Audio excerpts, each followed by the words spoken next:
All right, Nick, I am so excited to have you on Hey Docs. I cannot wait to just pick your brain about orthodontic details and just, kind of everything that we're going to be talking about here.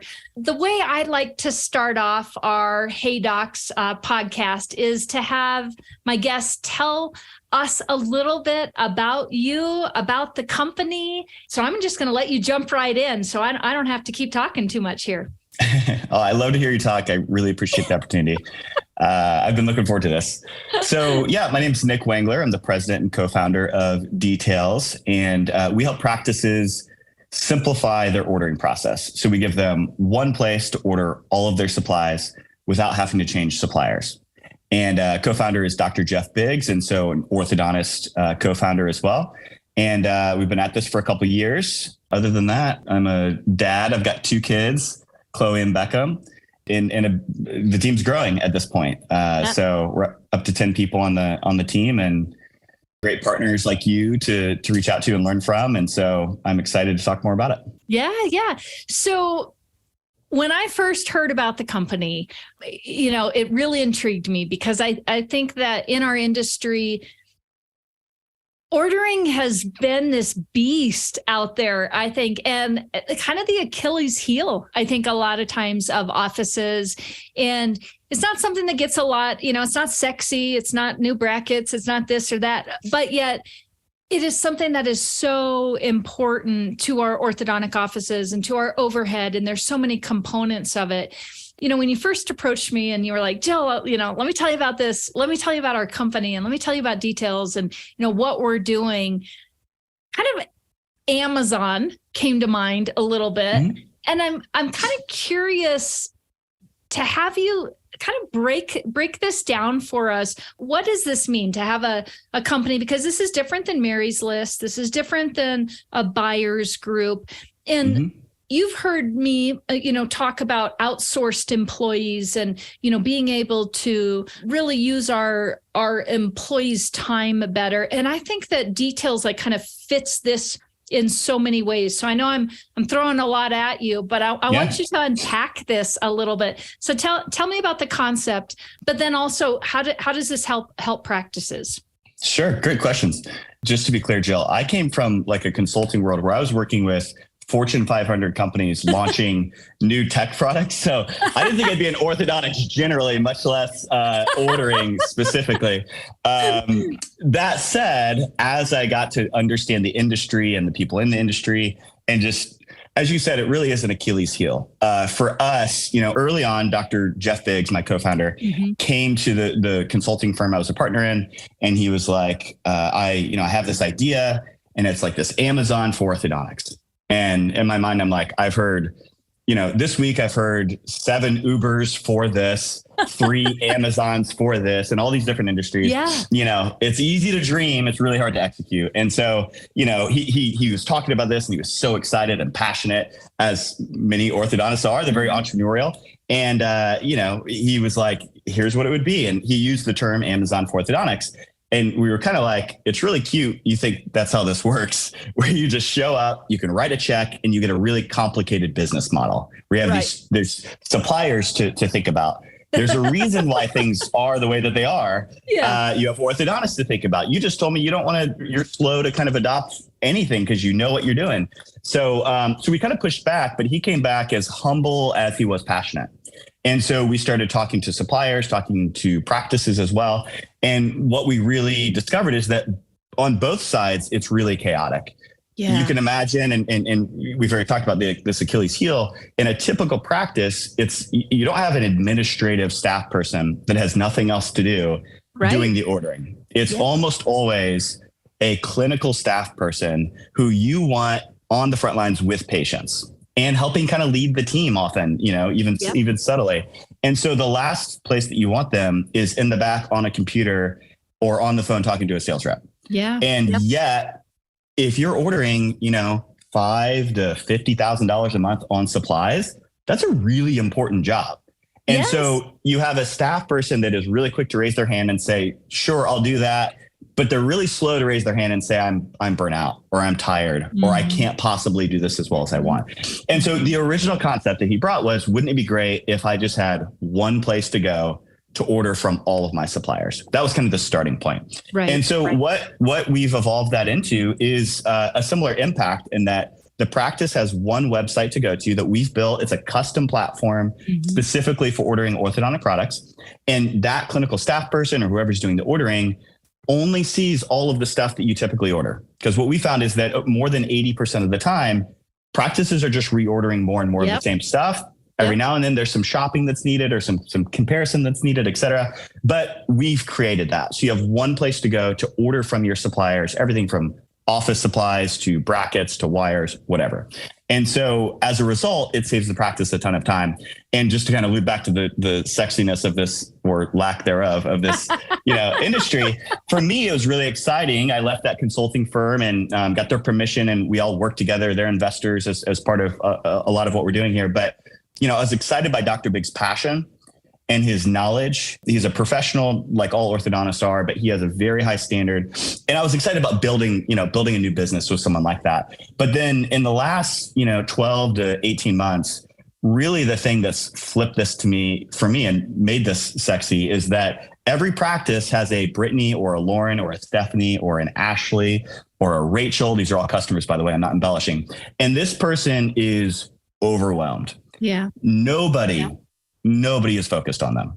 And so what we've learned is that as we help a practice, the kind of average is that we save them at least 10 hours a month. That's 10 hours to someone who for 1 hour matters, 2 hours matter. Yeah. And so at a bare minimum, we're saving them that. As we grow, we're going to get to the point where we get to, let's say, 500 practices. That's 60,000 hours every year. Wow. We're giving back to clinical staff members that are super busy. So that's what made this kind of more of a sexy opportunity for me, is the opportunity to not just build a business, but really make an impact. Right.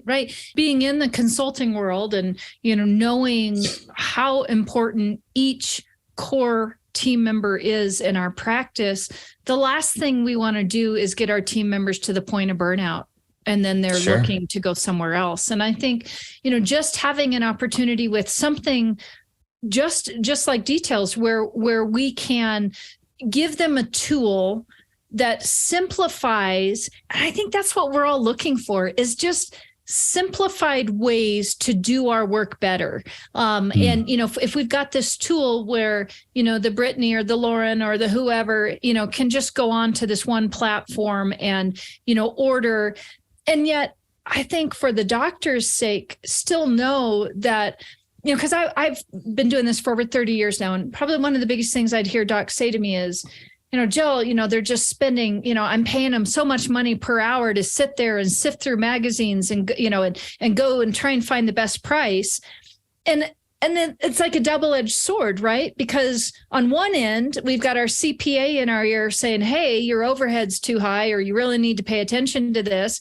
And you want them doing that. But then on the other hand, you're on the other side, you're like, man, I just paid them for 5 hours to order, these things to spend money.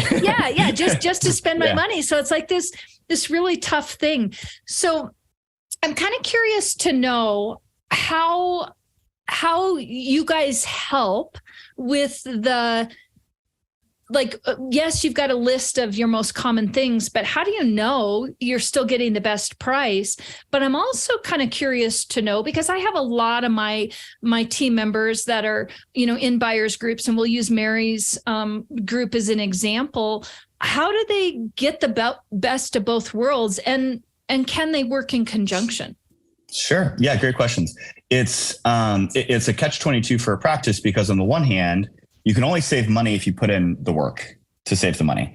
Whether you're going to consolidate your suppliers and try to order, get volume from certain ones so you get better pricing, or you're constantly looking for deals or discounts of stuff that's out there, that takes a lot of time and a lot of work. Or you're in a position like us where you're working with practices across the country, across different groups and across different situations. And we kind of have a bird's eye view of everything that's happening. And so we're able to say, okay, hold on, wait a second. We know that this is there's better pricing for this item, right? And so that's where us and Mary's List, I kind of like peanut butter and jelly, because for a practice to take what she has done is so big and so important. For a practice to actually utilize it and take advantage of it, it takes a little bit of time for them to know. Yes. What am I currently ordering? What could I be ordering? And of course, they have ways to help you with that. But as things evolve and over time, it's super helpful for you to have something like Details, where we give you a concierge. We call them a concierge.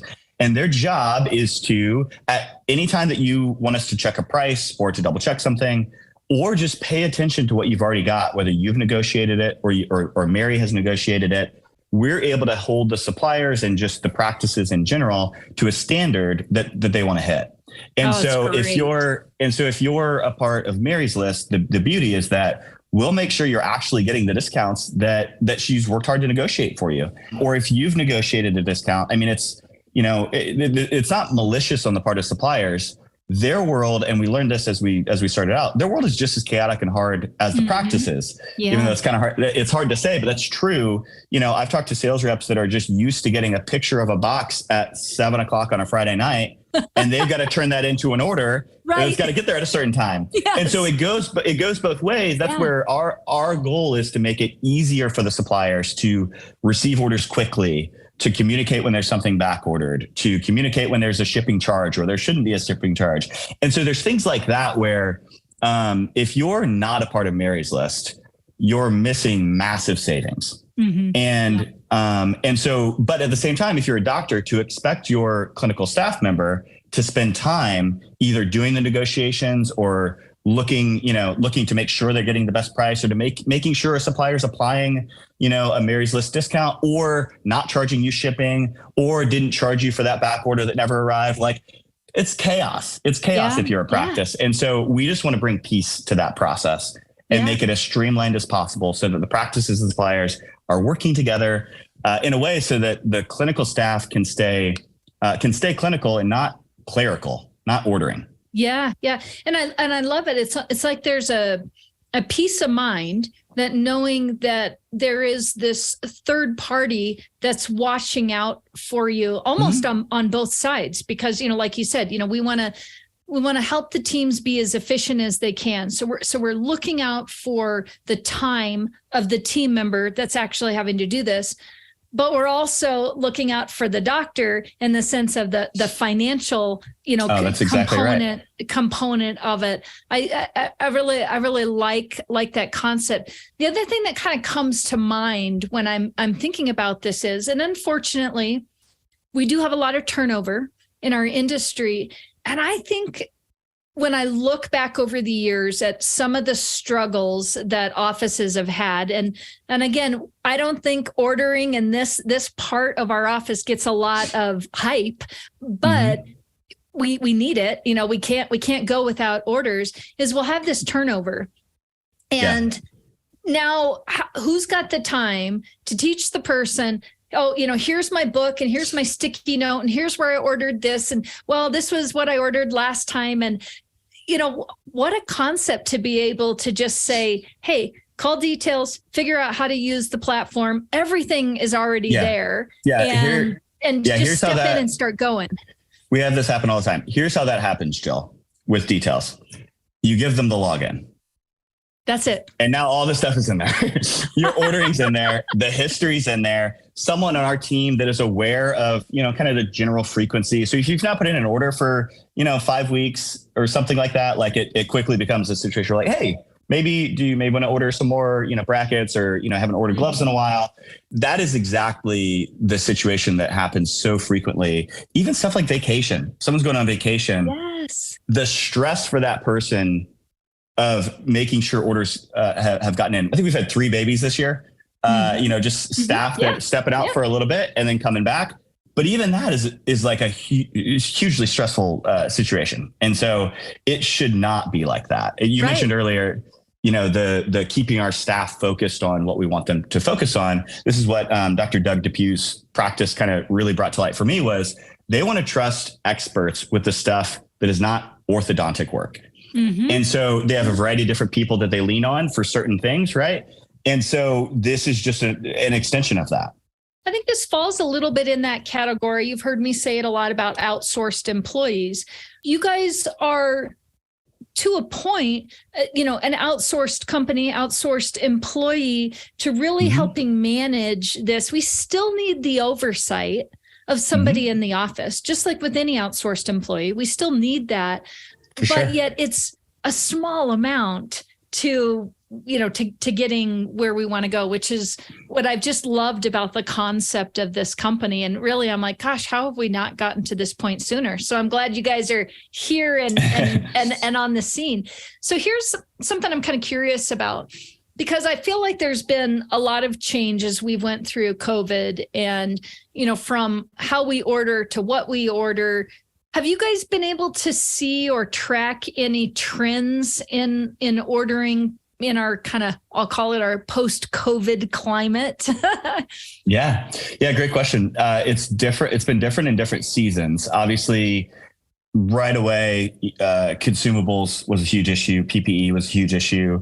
Then, everyone was kind of overstocked. There's a period where everyone was kind of overstocked. The prices went back down for PPE. Then they went back up. And so there's the trends are kind of common to what you've probably heard about or seen generally. I think a difference that I've seen is that practices have gone from, I only order from these 4 vendors or these 4 suppliers to I can't live in a world where I only have 4 sources for my supplies. Yeah. And so that's something that I feel like practices got hit. A lot of the practices who had, maybe a certain distributor or 2, and then, they have a few of their orthodontic, suppliers specifically, but maybe some certain dental distributors where that's who they order from. And I know one practice that spent 2 years to go from 15 suppliers down to 5. Wow. And then COVID hit. And they didn't have that extra 10 who had a lot of those, different things. So they were rushing to try to find different things. And so you're in a really tough spot if you're a practice, because if you do consolidate your suppliers, which is kind of a common practice, that's not a bad thing to do, but it means that you only have certain sources. And not to mention, you only have certain people bidding on the stuff that you're doing. And so that's where we try to be. There's 2 things that we tell a practice if we're talking to them once we're kind of getting started. One, if you're not on Mary's list, you've got to get on Mary's list, because you're absolutely going to save vastly more than you would ever. I would echo that 100%. You would ever spend. The second thing is, while we certainly don't want you ordering from 40 different suppliers, and we have practices who have done that in the past, the consolidation can be limiting. And so because we act as one source, one place to go, you have the convenience of having one supplier effectively, who's we're kind of like, you have one sales rep. Think of the best sales rep, and this might be hard, being a sales guy. I get that, who could ever love a salesman, but, think of that one sales rep who's always there for you, who's like texting, they can get they're always looking out for you. We try to be that for all of your suppliers. And then help the suppliers understand the situation that you're in. And so maybe now's not the best time for them to come knocking at your door, et cetera. But the result is, for a practice, we can help give some oversight into, maybe you can stay in that 10 to 15 supplier range. But you don't have the work that goes into, I have to call this one, I email this one, this one, the sales rep's on vacation, this one, I have to, go through the e-commerce thing, but the e-commerce thing doesn't have the back order stuff. I have to call this person to find that out. Right. It's a different product number on this company versus this company. And, all of that craziness. So I will say that we've seen probably it's resulted in, a negative impact on practices in some way. Now they're back to 15 suppliers they're ordering from, 20 suppliers that they're ordering from. And if you don't have a consolidating way to process those orders and send them out and see in one place, like you can with Details, we give you a reports page. It's called Pulse of Purchasing, where you can see all of your spend across suppliers and across categories in one place. That. And that's great. But if you're ordering from 20 suppliers and you don't have that, who knows how much you're spending? Like QuickBooks, you just got the invoices. You can only do so much. Yeah, you've got the invoices and whatever you're plugging into your QuickBooks, and if somebody's managing that, maybe they are, maybe they aren't really. And again, we're tossing time at that. So, all kinds of trends, but that's the big one recently. Yeah. So I'm kind of curious. You've got the report, that we just talked about.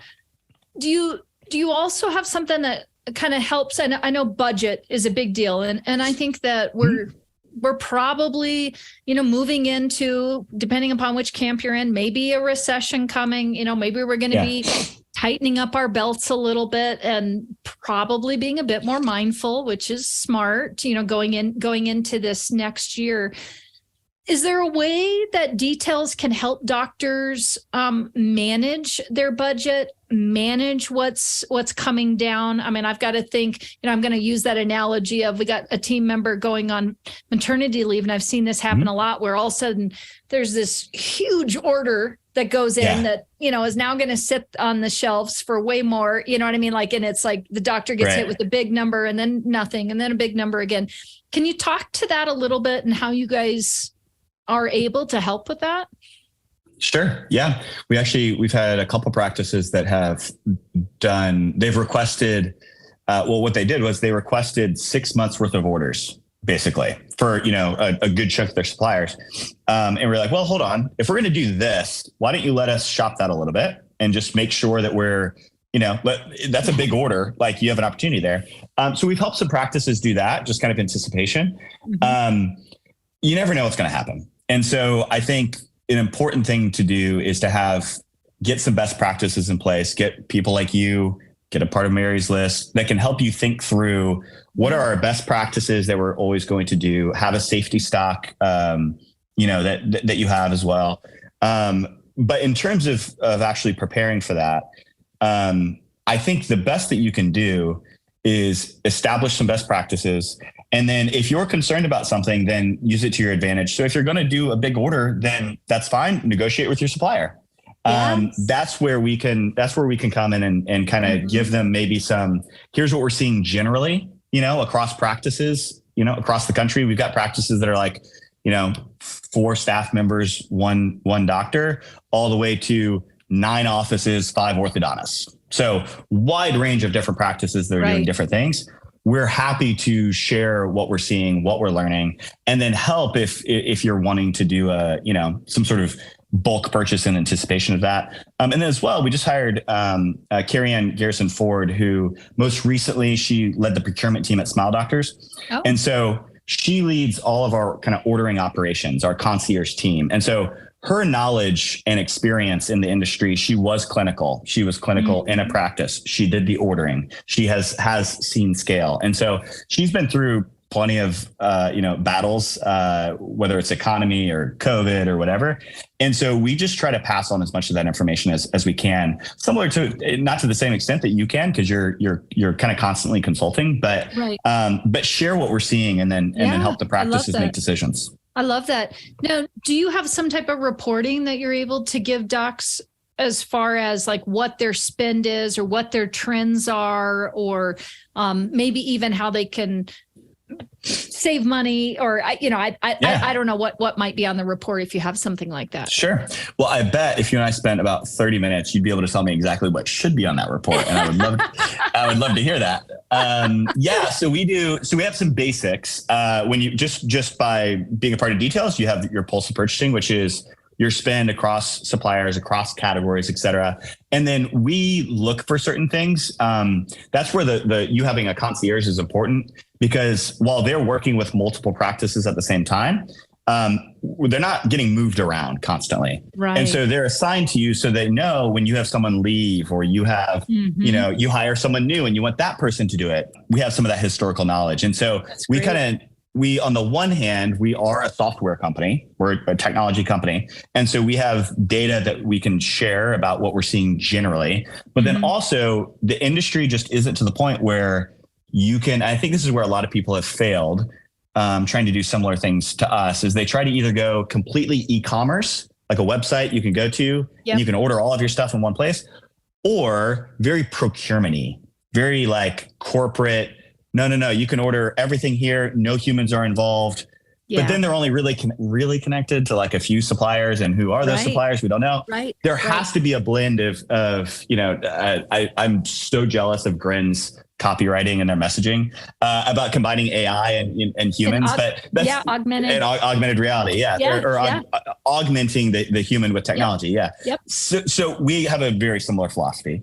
And so you can't just have technology in orthodontics right now when it comes to ordering, because not all the suppliers are there. Not all the practices are there. Yeah. But also you can't build a business with, 500 humans that are just basically being that clinical assistant just out of the office. And so we've blended that so that we can automate as much with technology as possible, while also having humans that are paying attention to what's actually happening in the office and actually happening in offices like that one.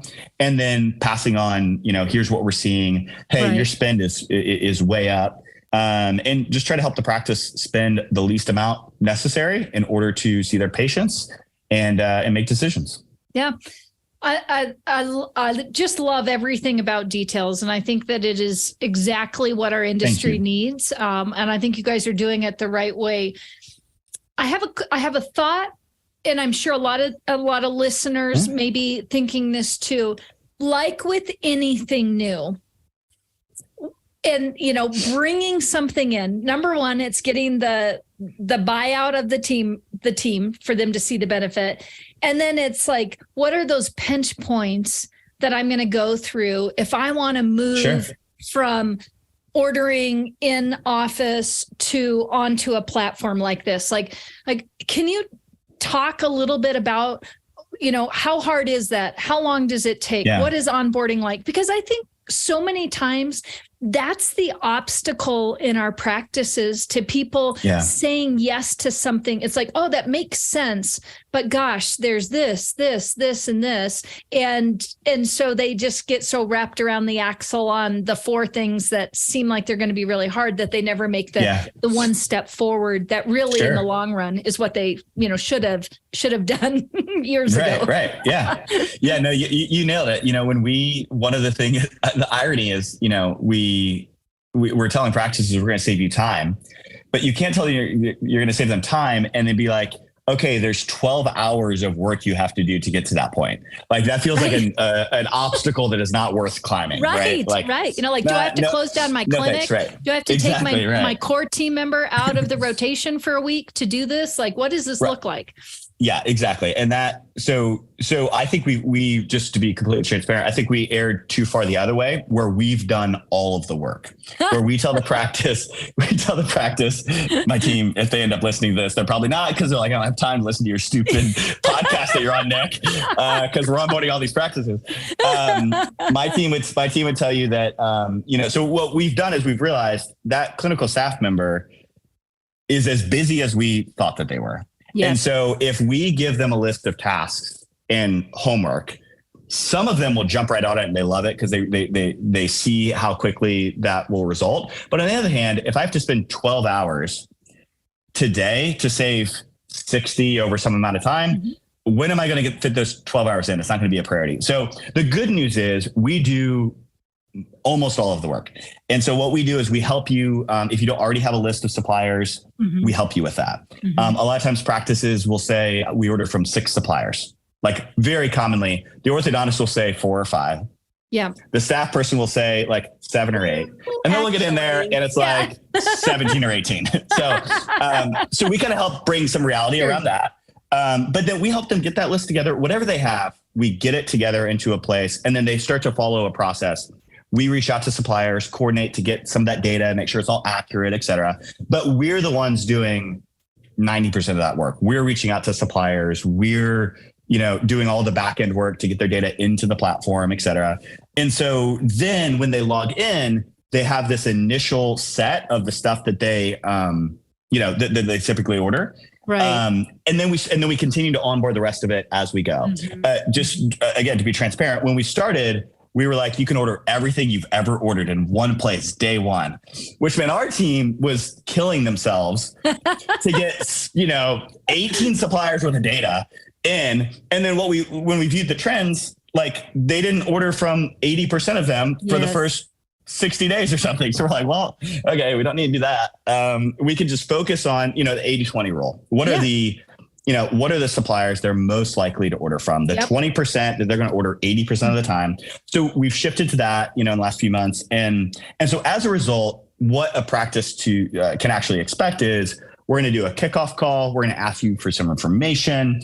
And then at most, the goal is there's 4 to 5 hours that they need to do anything over the course of like a month. And that is at the high side. A typical practice, hopefully it's only 2 hours, 2 meetings. That's kind of the goal. Maybe there's an hour in between to help send us some information. But really all that we need to know is, who are you ordering from? That's really what it comes down to. And if they have any specific things that they need to, say about, we don't want to keep ordering from these folks, we actually have been trying to shift or whatever. Other than that, we try to take as much work off of the practice's plate as possible, or else what's the point? Why are you hiring us to solve a problem?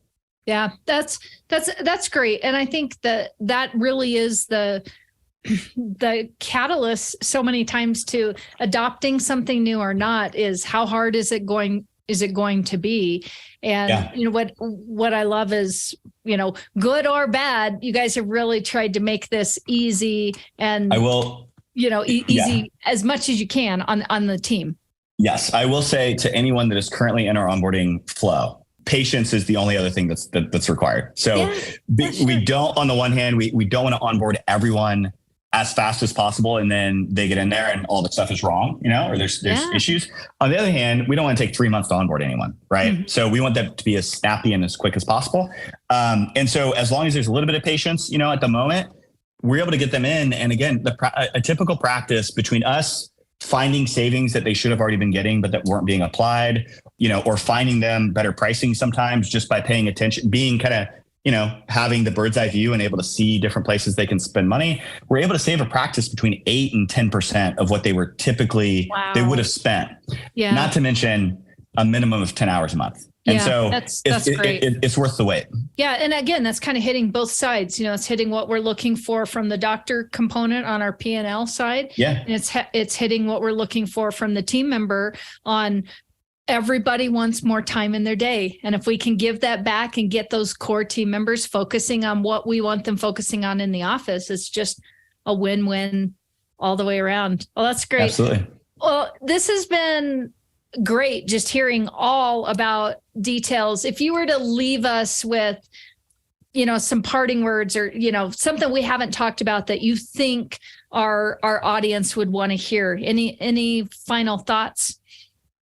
Yeah, I mean, I think just if you're an orthodontist, like my business partner and co-founder, this is one of the biggest impact, and I can say this, and it will only ring so true because I'm co-founder of the company. I think you can tell me whether this is true or not. So I'll let you give a yes or no. This is one of the best investments you can make in the most important person in the practice. If you have a clinical staff member that's doing the ordering, which 5% of the time they don't, it's 95% of the time it's that person. It's someone that is often more mature in the office. They've been around for a little bit, or you see them as having that opportunity. They're doing multiple duties. And at the end of the day, they're spending a good amount of money, often on an Amex card, in between patients on that Friday when they're trying to rush to get home. At the end of the day, I have had 5 sales calls this year, where a clinical staff member was in tears because they were just so overwhelmed. And so if you're an orthodontist, take a step back. It can be easy to get, in the flow and just like, no, they're awesome. I pay them to do that. They're doing a great job. Take a step back. If that person were to leave, and I've had this conversation with many orthodontists, what's the impact on the practice? Or if they're not hitting their potential, I've had more than one where we kind of joke that really, apart from their wife leaving them, this would be the most impactful person if they were to exit their life. And so it's worth the investment for them. And if you're a clinical staff member, your orthodontist probably cares more than you think they do. Feel free to speak up if you need help. Yeah. And I just want to add one thing to that. I 100% agree with you, number one. But I also want to add, for any of our younger doctors out there, I think it is, probably one of the biggest things I hear over and over with my startup docs and my younger docs is, we just naturally have to take on doing so much on ourselves because we don't have the bandwidth to have more employees yet. We don't have the bandwidth to do it all. But I've got docs that are out there working associateship jobs and trying to run a practice and, trying to do ordering in between the patients themselves. And what I want you to hear is this is an investment in yourself. Give yourself back time. Let somebody else shoulder that burden so that you can focus. Imagine getting as a doc that's doing this on your own in the smaller practice, imagine getting back 10 hours a week that you can now spend on marketing. Mm-hmm. You can now spend on returning those emails, spend on all of the other things that you need to be doing to building your business. So I think that there's two parts to this, not burning that really core team member out, but also not burning yourself out. One of the things I learned in a business mastermind group that I'm in and I've done is one of the hardest things was for me to look at the things that I did as a business owner that I could pay for to get my time back to be more successful as a business owner. And once I was able to do that, and it almost seems counterintuitive, right? Because it's like, I'm going to spend money to make money, but you're going to spend money a little bit to make more money to invest in your business. So I think I'm going to agree with you, Nick. This is a no-brainer. We need to be to moving towards getting your time back or getting your team members' time back. So absolutely. I've one more thing to that point, because this is more, as I've talked to a lot of orthodontists, just do the math. What should your hourly rate be as an orthodontist? Like, where do you, if you were to do it by hour, okay. Yeah. How many of those hours does it take to get to the number it would take for someone else to do it who that's all they do? It's pretty easy math. But like you said, it can be hard initially to be like, okay, is this actually worth the time and the investment? And it absolutely is. Yeah. Yeah. That's great. So somebody wants to find out about Details. And I know I said Orthodontic Details. Is it just Details? Is that? We use Details as it's orthodonticdetails.com if someone wants to find out about Details. All right. So orthodonticdetails.com. Details is the name of the company. But Orthodontic Details is what we've also gone by. Okay. So somebody wants to find out, get a hold of you. What's the best way? Yeah, orthodonticdetails.com. You can email also Addison, who's our VP of Strategic Partnerships, addison@orthodonticdetails.com. But our website, orthodonticdetails.com, is the easiest way. You can book a demo and we can tell you more. Cool. Great. Well, thanks again for being on the podcast. This has been great information. I've been excited to have you on because there are certain companies that come along. I've been doing this for a long time. Like I said, 30 plus years. And it's super exciting when I see a company come along that is going to change our industry. And I think Details is one of those. So I'm super excited to be able to spotlight you guys on Hey Docs. So as you know, or you might not know, I like to do something called the speed round with all of my guests. I do. And I thought you weren't going to do it. And I was like, a little disappointed. Oh, no, you do not get off the hook without the speed round with Jill. So are you ready to accept the speed round challenge? I'm ready. I love it. Okay. So describe your style in one word. Okay. I'm going to hyphenate this word. This is what actually Addison says. Startup chic. Ooh, I like it. I haven't heard that, but I like it. All right. What are you listening to or watching right now? So I'm revisiting Patrick Lencioni's books. So 5 Dysfunctions of a Team is one I just recently read. That's a good one. Yep. And then, and actually I started reading like campaign managers books. So like the President Obama's campaign manager, his book from the 2008 race. Amazing. It's also basically, we're talking about a startup here, right? Any new political campaign is a startup. So I recently read that one. I can't remember the name of it off the top of my head, but that one was really good. And then I'm constantly listening to podcasts. I mean, Hey Docs, of course. Of course. How about what do you do just for you? Oh, yeah, I order really like nerdy history things off of eBay. Oh, cool. Like it's like some Civil War diaries. Oh, neat. Yeah. So yeah, I love history. So reading history, writing about history, that would not be a typical thing that I would talk about, but that's the truth. That's neat. Oh, that's wonderful. How about, do you have a hidden talent you want to share with us? Do jujitsu. That's not super hidden. I can't like ride, like dirt bikes and motorcycles like you. Maybe someday. But when you come to Colorado, I will teach you. I can't wait. I can't wait. Okay, here's one. Also, I've mentioned Addison a few times. So one time in Chicago, not too long ago, we had a few drinks, and he was convinced that he could beat me in a foot race. Oh. And so I will just say he did not win the foot race, and so I'm very fast. I guess would be the hidden talent. All right. So you will be the first one away from. I'll let him tell you that full story because he will never live it down. Next conference, I'll be sure to ask him about it. And then finally, what's your big, hairy, audacious goal, if you have one and want to share it? Sure. Yeah, I have a few.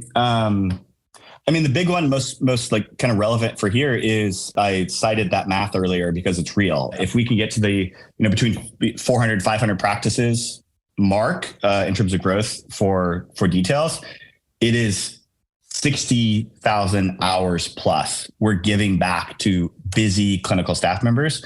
Nice. And that is something that is far more important than, trying to grow the business to a certain revenue or something like that. Like this is something where, and I'm telling you this because we get the thank you cards that say this. Yeah. People get to spend more time with their kids. People are more present with patients. And so making that kind of impact is super important to me. And so that's the big one. Yeah, that's great. Then I do have, maybe this could be a future one, but I also have a tattoo that I want to get. Oh, I will. Well, I can't. It's tied to certain achieving certain things. Okay, but that would be another one. So I gave you one, and I gave you a teaser. All right, I like the teaser. So maybe you'll do another podcast with me, and we'll find out what the answer to that is. I'd be happy to. All right. Well, Nick, thanks again for being on Hey Docs. This was great. I'm just good information. And I know that this is something that a lot of docs are going to be able to reach out to you, take back to their practice, and get your time back. That's what it's all about. Get your time back. Yeah. So yeah, we're here to help, and we appreciate you. Yep. Absolutely. All right. Thank you. Bye. Thanks, Jill. Mm-hmm.